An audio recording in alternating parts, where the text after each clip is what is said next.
Ya, karena 5 tahun ini cuma ada penyaluran berapa? 140 unit. Bayangkan 5 tahun cuma segitu. Nah, tahun ini kita Mekarta saja 141.000 unit ya dalam 1 tahun. Ya, jadi ada perubahan cara kerja, cara berpikir. Kalau Pak Prabowo sampaikan Einstein itu jangan mengulangi cara yang udah tahu salah, udah tahu gagal, diulang-ulangi terus dengan orang yang sama dan metode yang sama. Saya pikir itu kita sebagai anak buahnya menjalankan dengan sangat cepat. Ya, tahun ini kita sudah punya program yang real 140.000. Padahal 5 tahun kemarin itu cuma totalnya berapa? 140. Nah, jadi bagaimana skemanya itu terobosannya? Ya, salah satunya kita usulkan bagaimana nanti dengan asumsi sebagai skema KUR, likuiditas dari perbankan dan pemerintah akan memberikan subsidi selisih bunga, sehingga keterjangkauan masyarakat bunga yang rendah itu akan bisa lebih masuk ya. Karena skema existing kan tidak likuiditas, FLW itu ada likuiditas. Likuiditas tentunya dengan memperhatikan operasional bank, kemudian asuransi, ya. Kemudian juga ada imbal hasil ke negara yang hanya 0,5%, itu barangkali akan tetap tidak akan berubah. Jadi kita usulkan nanti mungkin ya bisa subsidi selisih bunga. Ya, jadi saya minta berpikir dengan keras, melakukan terobosan. Kita sudah bikin terobosan di Mekarta, yuk bikin terobosan dari pembiayaannya ya. Saya sebagai menteri dan sebagai ketua Tapera sudah kita itu dipersiapkan dengan baik. Dan saya juga tahu nanti pada waktunya Pak Dirut akan menyampaikan suatu terobosan yang luar biasa. Tapi nanti waktunya lah, mungkin hari Senin ya. Saya pikir ini adalah langkah yang luar biasa maju, sejalan dengan keinginan Presiden Prabowo selalu untuk membantu rakyat, terutama rakyat kecil. Ya, supaya rakyat kecil itu mendapatkan kemudahan, kemurahan, kecepatan dari negara. Saya yakin Pak Dirut dengan niatnya, jajarannya, jaringannya itu akan jadi suatu legacy yang luar biasa dari BRI. Saya doakan Pak Dirut bisa. Ya, amin. Oke. Terkait program kontingisasi yang kemarin digaungkan Pak Prabowo di Sentul. Nah ini apakah bisa menunjang? Terima kasih juga Pak Menteri Ara sudah hadir. Ini kedua kali ya beliau datang ke sini. Jadi tadi disampaikan bahwa BRI sangat support ya untuk menyalurkan pembiayaan untuk rumah bersubsidi ini. Memang kalau teman-teman lihat ya bahwa BRI adalah bank rakyat Indonesia. Jadi bank rakyat yang memang banyak menjalankan bisnis terkait dengan seperti misalnya kredit usaha rakyat KUR yang bersubsidi, kemudian terkait juga dengan rumah untuk masyarakat berpenghasilan rendah. Kita bersyukur bahwa di tahun 2025 yang lalu Desember peningkatannya adalah 100%, dan kita sudah menyalurkan lebih dari 16 triliun pembiayaan rumah bersubsidi, dan harapannya dari tahun ini target dari Pak Menteri menambah target lagi 100% lagi naik, luar biasa gitu. Tapi kita nggak apa-apa karena BRI adalah bank yang memang mendapat mandat atau amanah dari pemegang saham dari pemerintah untuk keberpihakan kepada masyarakat kecil ya, masyarakat yang memang membutuhkan. Kita tahu BRI hari ini memiliki cabang lebih dari 7.500 seluruh Indonesia, dan dengan kemampuan distribution yang besar ini kami dengan senang hati kita akan membantu untuk menyalurkan ya program-program pemerintah. Kita tahu salah satu program unggulan ya yang dicanangkan oleh Bapak Presiden Prabowo pada masa pemerintahan beliau ini adalah salah satu 3 juta rumah untuk masyarakat berpenghasilan rendah. Dan kita tahu caranya gimana dengan cabang yang banyak ini. Tentunya akan lebih mudah bagi kami karena secara ekosistem BRI memang lebih siap untuk melakukan itu. Kemudian terkait juga dengan tadi disampaikan bahwa kita juga melihat bahwa masyarakat ini setelah dapat rumah, di rumah apa gitu, gimana untuk hidup dan lain sebagainya. Tentunya ini dikaitkan dengan program Mekar ya. Kebetulan permodalan nasional madani itu adalah miliknya BRI. Jadi masyarakat yang bergabung ya, ibu-ibu yang tergabung dalam Mekar ini tentunya mendapat pembiayaan dari kami, dari PNM, dan pembiayaan ini digunakan untuk usaha. Usahanya macam-macam, bisa bikin kue, bisa bikin kerajinan tangan dan lain sebagainya. hidup yang untuk mendapatkan margin yang nanti pekerjaan ini dan juga kerajinan tadi dijual kepada pembelinya, pada masyarakat, sehingga ibu-ibu yang tadi yang tergolong dalam mekar yang jumlahnya lebih dari 14 juta ini akan hidupnya lebih sejahtera bagi tersebut. Jadi nanti kita akan bikin program ya bersama dengan Pak Menteri ya, di mana kita menyambung gitu ya ekosistem tadi, rumah bersubsidi, kemudian juga terkait dengan mekar, program PNM Mekar untuk melawan rentenir. Ya, selama ini mungkin beliau-beliau itu adalah banyak menjadi nasabah rentenir yang tentunya akan memberatkan, mencekik dari sisi bunga, dari sisi cicilannya. Mungkin itu dari saya. Sekali lagi terima kasih Pak, ya teman-teman semua. Pak Dirut, untuk target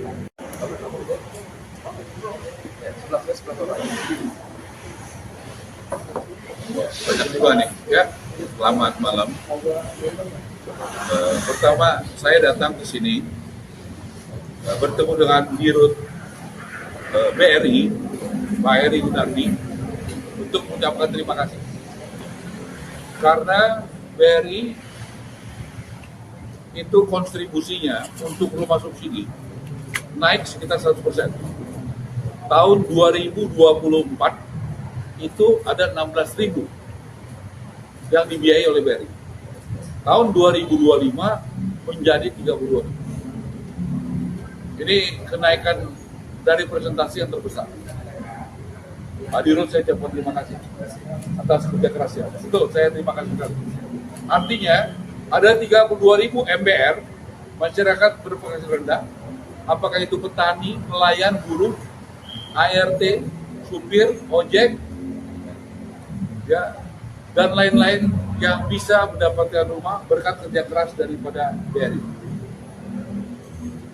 Yang kedua, dalam kaitan dengan ini, saya juga mengucapkan terima kasih kepada Pak Heru, Komisioner Tapera, karena dalam sejarah adanya rumah subsidi dengan pembiayaan FLPP, tahun sebelumnya tertinggi 2023 sebesar 229.000. Itu yang terbesar FLPP dari tahun 2010. Tetapi baru setahun pemerintahan Presiden Prabowo, tahun 2025, itu kenaikan yang luar biasa, yaitu 279.000. Jadi ada kenaikan sekitar 50.000 dalam 1 tahun. Ini membuktikan bahwa tidak benar daya beli itu dalam konteks rumah subsidi turun. Tidak ada peminatnya. Dan rumah subsidi ini yang mengerjakan rata-rata 45 orang. Kalau 279.000 tahun 2025 dikali 5, itu yang bekerja sudah sekitar 1 juta orang lebih. Belum, artinya bekerja di rumah. Kalau 4, berarti 800.000 lebih. Itu menyerap tenaga kerja. Kita anggap konservatif 4 aja. 4 kali 279.000, itu udah hampir 1 juta yang bekerja. Belum lagi tidak ada rumah subsidi yang tidak ada, selalu ada supir dan kenek yang bawa barang bangunan dari toko material ke proyek rumah subsidi. Itu adalah tenaga kerja. Belum lagi di toko materialnya ada 180 barang industri seperti semen, pasir, cat, paku, kaca, dan sebagainya. Dan ujungnya ada pabrik-pabrik industri itu yang ada jutaan orang yang bekerja. Ya, belum lagi ibu-ibu yang jualan di warung, jualan nasi, telur, tahu, dia ujungnya beli dari pasar, ujungnya petani dan lain. Belum lagi perbankan. Berapa banyak orang yang terjadi dari perbankan dalam kaitan rumah subsidi. Belum lagi tadi ada developer, ada kontraktor, arsitek, ya, asuransi, notaris. Jadi ini ekosistemnya jutaan orang yang bergerak di bidang ini. Berkat arahan Presiden Prabowo yang meyakini bahwa rumah subsidi ini sangat penting. Karena itu Presiden Prabowo datang 2 kali tahun lalu di acara rumah subsidi. Yang pertama akhir September di Bogor, 26.000 di launching se Indonesia. Yang kedua tanggal 20 Desember di Serang, 50.030. Jadi ini membuktikan memang Presiden Prabowo sangat pro rakyat, apalagi beliau dilantik bulan Oktober, tanggal 20, bulan November, Presiden Prabowo sudah menggratiskan BPHTB bagi masyarakat berpenghasilan rendah. Dia program tanah bangunan, sudah menggratiskan PBG bagi masyarakat berpenghasilan rendah dan menaikkan kuota yang biasanya 220.000 menjadi 350. Jadi saya sangat senang dan kita akan bertemu lagi hari Senin. Kita akan membuat bersama PNM, SMF, ya, PNM Mekar, bersama juga dengan Tapera, menggabungkan beberapa kegiatan secara besar dan masif, dan nanti hari Senin saya akan undang Pak Dirut BRI dengan Dirut PNM dan SMF ke kantor saya dan sore untuk supaya kita akan membuat berbagai kegiatan yang menggabungkan antara tadi yang saya sebut tadi, karena percuma membangun, merenovasi dan membangun rumahnya, tapi kalau ekonomi keluarganya nggak bagus. Contoh, saya sering katakan, misalnya WC-nya mampet, nggak ada duit, pasti kumuh lagi. Dia punya atap bocor, ya, gentengnya bocor, nggak punya duit, pasti kumuh lagi. Dia punya lantai retak, kacanya pecah, nggak punya duit. Nah, Pak Dirut yang juga pemegang saham terbesar dari PNM Mekar, ya Pak ya, itu mendorong betul-betul adanya tahun lalu kalau tidak salah sekitar 50.000 Pak, supaya rakyat kita juga lepas dari rentenir dengan bunga lebih rendah. Dan sekarang sedang dihitung sama Pak Dirut, nanti buat PNM ada terobosan dalam soal bunga, ya. Mudah-mudahan kita tunggu kabar baiknya dari beliau, sehingga nanti rakyat makin diuntungkan. Dengan cara apa? Program lebih mudah, lebih murah, lebih cepat, sehingga rakyat tidak perlu lagi datang ke rentenir, tetapi datang ke negara. Negara hadir melalui BRI, melalui PNM, melalui SMF, melalui PKP. Jadi negara tidak membiarkan rakyatnya dibiarkan begitu, harus diselamatkan dan harus bantu. Silakan Pak Dirut.